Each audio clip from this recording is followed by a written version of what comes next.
महाराज जी, आप दोनों का एक जैसा ही प्रश्न था। महाराज जी, ये जैसे आप कहते हैं कि बच्चों में सुधार होना चाहिए, माता पिता सही आचरण होना चाहिए, ये कह रहे हैं, कुमार जी कह रहे हैं कि मेरे माता जी का किसी से संबंध है और पिताजी का किसी और से संबंध है, जिसके कारण आपस में उनकी लड़ाई होती रहती है और इस पे हमारे पे बहुत असर पड़ता है। वैसे ही जी कह रही हैं कि माता पिता के जब आचरण गलत हो तो घर पे बच्चों के बहुत असर बहुत पड़ता है। बड़ी समस्या है, बहुत बड़ी समस्या है। और आप लोग अपने को संभालिए। किसका प्रश्न है? हाँ, आप लोग अपने को संभालिए। बहुत कलयुग का विचित्र समय हो रहा है। अब इस पर हम क्या बोल सकते हैं? जहाँ चरित्र ही दूषित हो रहे हैं। माता पिता बच्चों के चरित्र का निर्माण करने वाले गुरु हैं। मातृ देवो भव, पितृ देवो भव। और जब माता पिता ही आचरणहीन हो रहे हैं, अब कलिकाल का ये मलिन व्यवहार है। हमें लगता है बच्चों को अपने जीवन को संभालना चाहिए, ऐसे माता पिता से दूरी बना लेनी चाहिए। अब वो घर में है तो क्या किया जा सकता है, लेकिन अपने को सुरक्षित रखना चाहिए। ज़्यादा विरोध करने पर हिंसा के खेल होने लगते हैं। तो मुझे लगता है कि हिंसा ना करके, अपने जीवन को पाप में न डाल करके, उनके आचरणों की उपेक्षा करके अपने जीवन को बचाना चाहिए। इसी कारण मैंने 2 बार, मतलब काफी बार माता पिता पे हाथ उठा दिया। वही तो मतलब, हिंसात्मक प्रवृत्ति ना करे, चुपचाप शांत अपने जीवन को। तो अब जब जैसे बच्चे सयाने हैं और देख रहे हैं कि माँ गंदे आचरण कर रही है, तो फिर असहनीय हो जाता है। पर हमें उन बच्चों से प्रार्थना करनी है कि ऐसा करने से आप जेल के अधिकारी होंगे, आप जेल में जा कर के कष्ट भोगेंगे। तो आप ऐसा क्यों करें? आप ऐसे माता पिता का मन से त्याग कर दें। और अगर सयाने हैं तो बाहर जाकर कमाइए, खाइए, अपनी ज़िंदगी जीजिए। ऐसे माता पिता के संग से दूर हटिए। जहाँ तुम्हारे अंदर क्रोध आता है, तुम्हारे अंदर हिंसा की भावना आती है, उसको त्याग कर दो, नहीं तो तुम्हारा जीवन बर्बाद हो जाएगा। मान लो तुमने माँ को मार दिया या पिता को मार दिया, तो जेल तुम्हें होगी, जेल के भागी बनोगे। तो फायदा क्या हुआ? पूरा जीवन जेल भोगो। वो अपने आचरण जो कर रहे हैं करने दो, तुम अपने जीवन को संभालो, पढ़ो लिखो, मेहनत करो, नौकरी पेशा करो। अब ऐसे माता पिता से उदासीन हो जाओ जो ऐसे गंदे आचरण करने वाले हैं, क्योंकि समय बहुत गलत चल रहा है। अब जैसे 50-60 वर्ष की आयु होने के बाद सबको चाहिए कि ब्रह्मचर्य से रहे और भजन करे। अब जब 50-50 वर्ष के लोग गंदे आचरणों में जा रहे हैं तो कितनी बुद्धि भ्रष्ट हो गई है। 22 वर्ष तक ब्रह्मचर्य रहे और उधर 50 वर्ष के बाद ब्रह्मचर्य प्रारंभ कर दे, बीच में गृहस्थ आश्रम का प्रयोग करे, तो वो जीवन मोक्ष का अधिकारी हो जाता है। अब 22 वर्ष के पहले ही बच्चे व्यभिचार में उतर गए और 50 वर्ष के बाद वाले व्यभिचार में, तो मोक्ष और परमात्मा प्राप्ति और भगवत भजन, ये तो सब बहुत दूर की बातें हो गई। तो हम बच्चों तुमसे प्रार्थना करते हैं कि तुम अपने जीवन को संभालो, कभी हाथ मत उठाना, उन्हें मारना नहीं, तुम दूर हो जाओ, नौकरी पेशा करो, व्यापार करो, अपने जीवन को जियो। उनको मतलब मारना नहीं, कभी उनकी हिंसा मत करना, और वो तुम्हारे समझाने से समझेंगे नहीं। जैसे कहते हैं ना, बूढ़ा तोता राम राम नहीं बोलता। तो ऐसे ये जो लोग हैं, ये लोग सुधरने वाले नहीं हैं, क्योंकि तुम्हारे जैसे बेटे हो गए और फिर वो गंदे आचरण कर रहे हैं, वो सुधरने वाले नहीं हैं, ये सब नरक जाएंगे। इसलिए अपने को दूरी बना के रखो और भजन करो। केवल अरोड़ा जी, दिल्ली से। राधे राधे महाराज जी। महाराज जी, मैंने अपने जीवन में बहुत बहुत बुरे काम किए हैं, जुआ, शराब, मांस, मदिरा, लेकिन अब सोच सोच कर डर लगता है मेरा आगे का क्या हाल होगा। बहुत पछतावा हो रहा है। मैं माफी अब नाम जप करो, भगवान का नाम जप करो। अब लो नशानी, अब ना नशे हो। महाराज जी, किसी समय में मरने वाले को सोचता था कि आज मरूं कि कल मरूं, आपका सत्संग सुनने लगा तो बच गए। हाँ बिल्कुल, मरना तो है ही, बचेंगे तो है नहीं, मरना तो है। पर हम मरे तो ऐसे मरे कि हमारा मरना महोत्सव हो जाए, मृत्यु हमारा महोत्सव बन जाए। भगवान का नाम हमारे मुख में हो, हृदय में भगवान का ध्यान हो, और हमारा शरीर छूट रहा हो, ये मृत्यु महोत्सव हो गई। तो नाम जप करो। गलतियां आपसे ही नहीं सबसे हो जाती हैं, लेकिन बार बार गलतियों को दोहराना ये ठीक बात नहीं है। एक बार हमने जान लिया कि ये गलती है, अब उसे दोबारा हम ना करें। जो पाप कर्म हम जानते हैं कि ये पाप कर्म है, हम उनका अब दोबारा कभी अपने जीवन में प्रवेश न होने दें और भगवान का नाम जप करें तो ठीक हो जाओगे, ठीक हो जाओगे, सारे पाप नष्ट हो जाएंगे। नाम संकीर्तनम यस्य सर्व पाप प्रणाशनम। भगवान का नाम जप, भगवान का नाम कीर्तन, ये समस्त पापों का नाश। जब आपका सत्संग सुनने लगा हूं तब से कुछ भी नहीं करता। हाँ, बिल्कुल आनंदित रहो जी। नीरज कुमारी जी।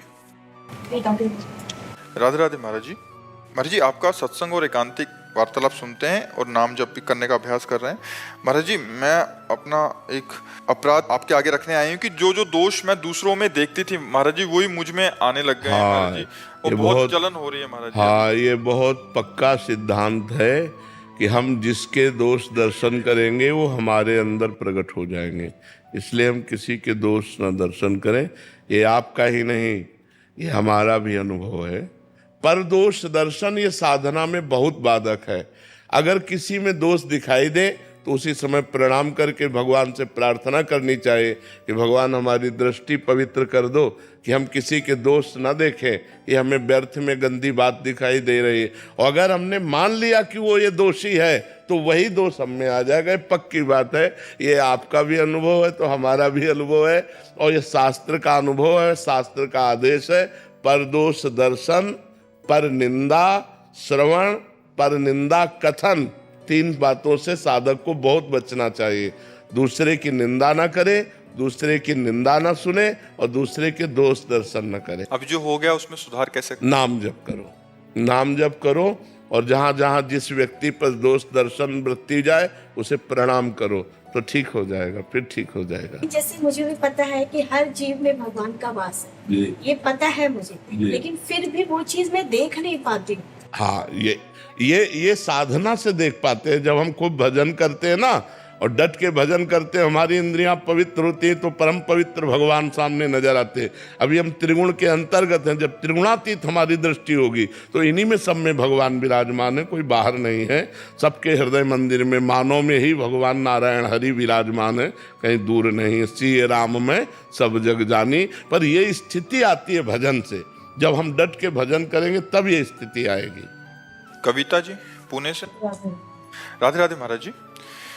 महाराज जी, हम पति पत्नी को अनुभव होता है कि सच्चा प्रेम किसी के शरीर से नहीं बल्कि उसके स्वभाव से होता है। नहीं, स्वभाव से भी नहीं। स्वभाव भी मायाकृत है, कारण शरीर का नाम स्वभाव है। आत्मा से सच्चा प्रेम आत्मा से होता है और सब लोग करते हैं, क्योंकि जब आत्मा शरीर से अंतर ध्यान हो जाती है तो हम शरीर को फूंक देते हैं, शरीर को गाड़ देते हैं। तो अनजाने में भी हम आत्मस्वरूप भगवान से ही प्यार करते हैं। यद्यपि हमें ज्ञान नहीं है, हम उसको नहीं जानते जिससे प्यार करते हैं। जिससे प्यार करते हैं उसके शरीर से प्यार करते हैं, उसके गुणों से प्रभावित होते हैं हम, लेकिन आत्म तत्व से नहीं। और अनजाने में, मूल में देखो तो हम आत्म तत्व से ही प्यार करते हैं, क्योंकि जब वो आत्मा अंतर्हित हो जाती है तो हम उसके शरीर का नाश कर देते हैं। जिस शरीर को प्यार कर रहे थे, जिस शरीर को दुलार कर रहे थे। अभी हम स्वार्थ की पूजा करते हैं, स्वार्थ का प्रेम करते हैं। चाहे पति पत्नी का हो, चाहे पिता पुत्र का हो, कोई भी संबंध हो, सब में स्वार्थ मिश्रित है। अगर पति नपुंसक हो, विचार करो।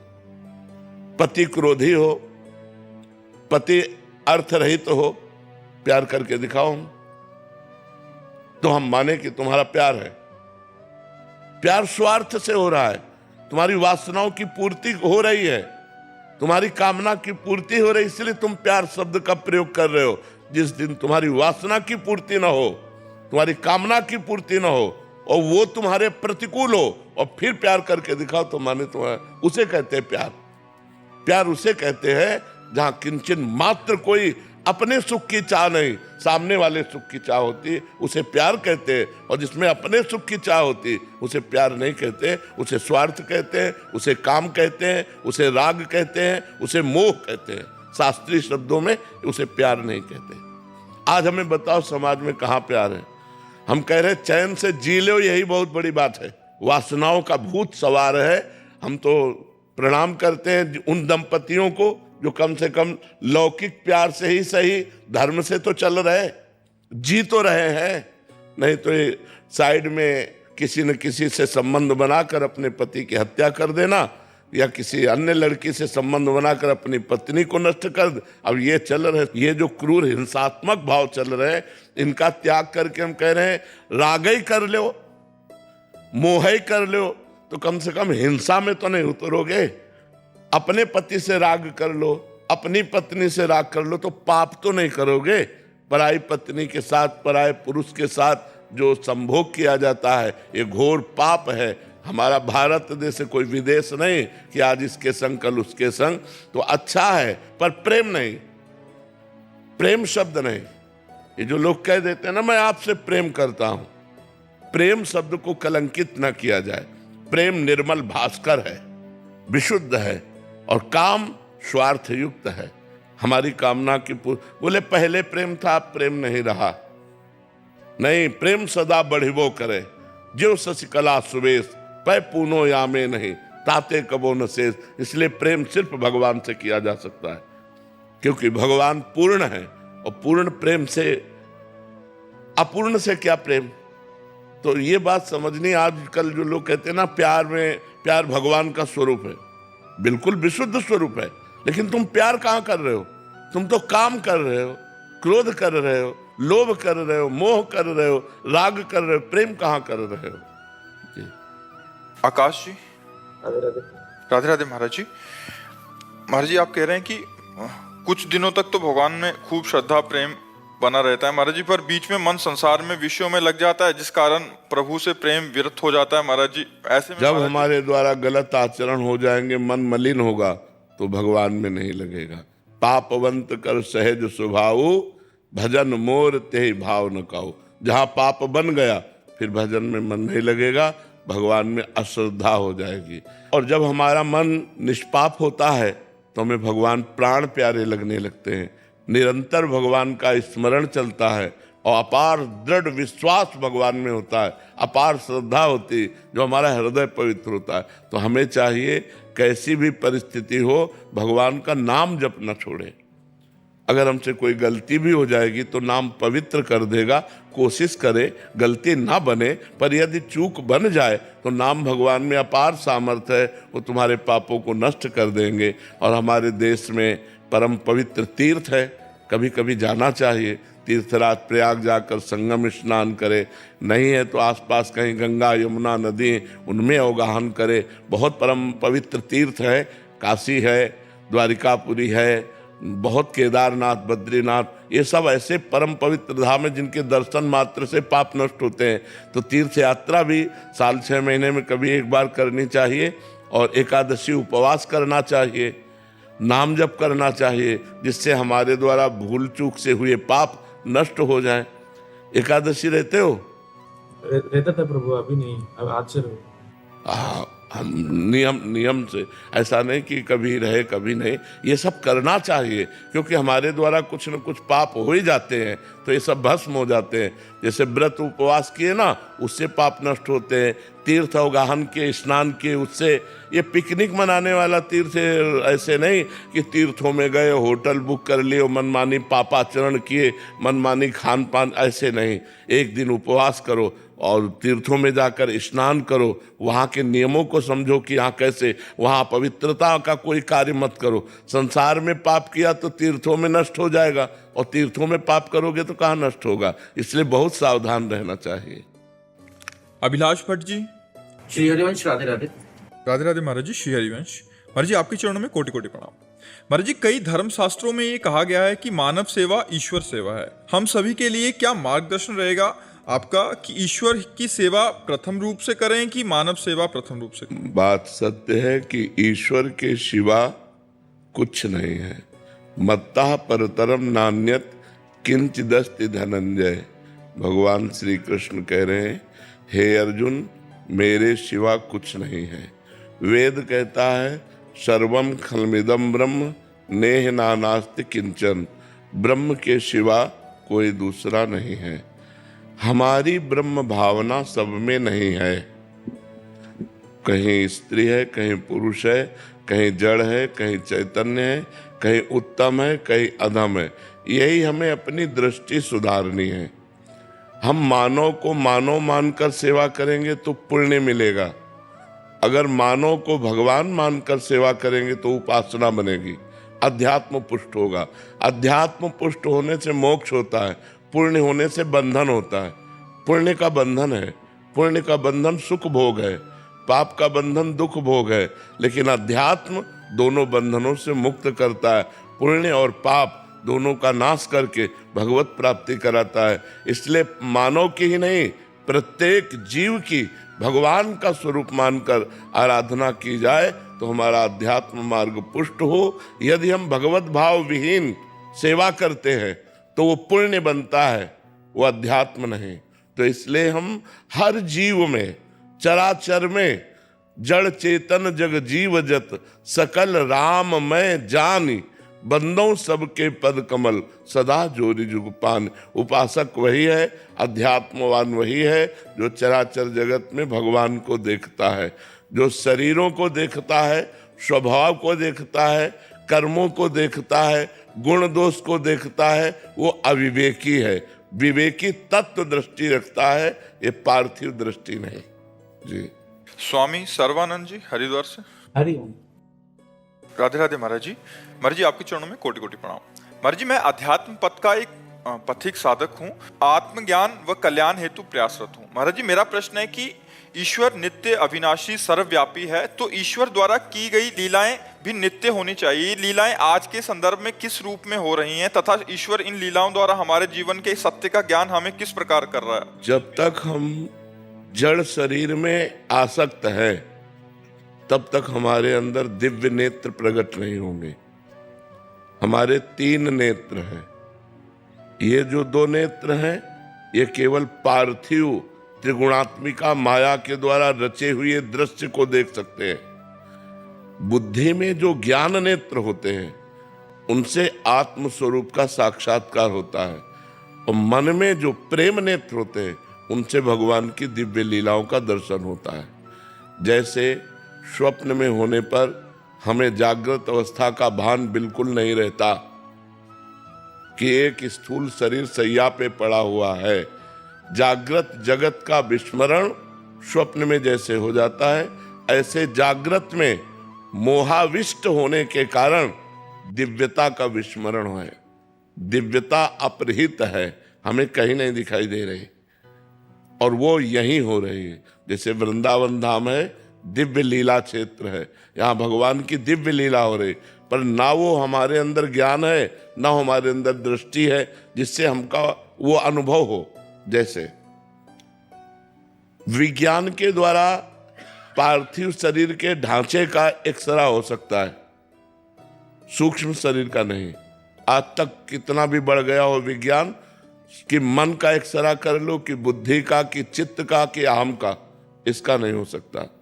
ऐसे ही हमारे जो यंत्र मन बुद्धि चित्त है, सूक्ष्म शरीर है, वो माया ग्रसित है, वो मलिन है। इसलिए भगवान की दिव्य लीला जो शाश्वत है, नित्य है, निरंतर है, वो हमें अनुभव में नहीं आ रही। उसके लिए हमें साधना चाहिए, हमें अपने मानस नेत्र खोलने होंगे, हमें अपने ज्ञान नेत्र खोलने होंगे, तब हम देख पाएंगे। जैसे भगवान के विराट स्वरूप को देखने के लिए अर्जुन साथ रहते हुए भी असमर्थ थे। जब भगवान ने उनको दिव्य चक्षु प्रदान किए तब भगवान के विराट रूप को देख पाए। ऐसे ही भगवान की दिव्य जो प्रेममयी लीला है, जो भगवान की सच्चिदानंदमयी लीला है, उसके लिए हमें सच्चिदानंद नेत्र चाहिए, पार्थिव नहीं। तो हमें साधना करनी पड़ेगी, और भगवान कृपा करें, गुरुदेव कृपा करें, हमारे अज्ञान चक्षुओं का नाश करके इनमें ज्ञान चक्षु खोलें तो हम भगवान की दिव्य लीला देख पा रहे हैं। अभी हम भगवान की त्रिगुण लीला देख पा रहे हैं। जिनकी क्षमता है नेत्रों की, वो त्रिगुण लीला, त्रिगुणातीत लीला अभी नहीं। उसके लिए हमारे अंदर साधना के द्वारा नेत्र खुलेंगे, तब देख पाएंगे। पर जी अंदर के नेत्र खुलने पे हम इन्हीं चक्षुओं से देखते हैं।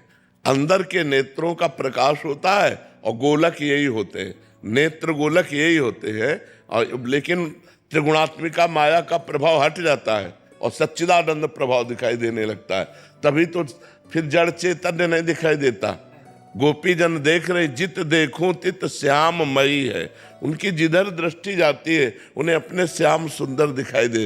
रूप छके घूमत रहे, तन को तनिक न भान, नारायण दृग जल बहे, यह है प्रेम पहचान। भगवान का रूप नेत्र में समा गया तो जिधर देखता है उसे भगवान ही भगवान दिखाई देते, भगवान के सिवा कुछ अनुभव में नहीं आता। अभी हमें भगवान नहीं दिखाई देते और सब कुछ दिखाई देता है, क्योंकि हमारे नेत्र त्रिगुण के अंतर्गत है। अभी त्रिगुणातीत नेत्र नहीं खुले, जब त्रिगुणातीत नेत्र खुलेंगे तो हमें भगवत साक्षात्कार हो जाएगा।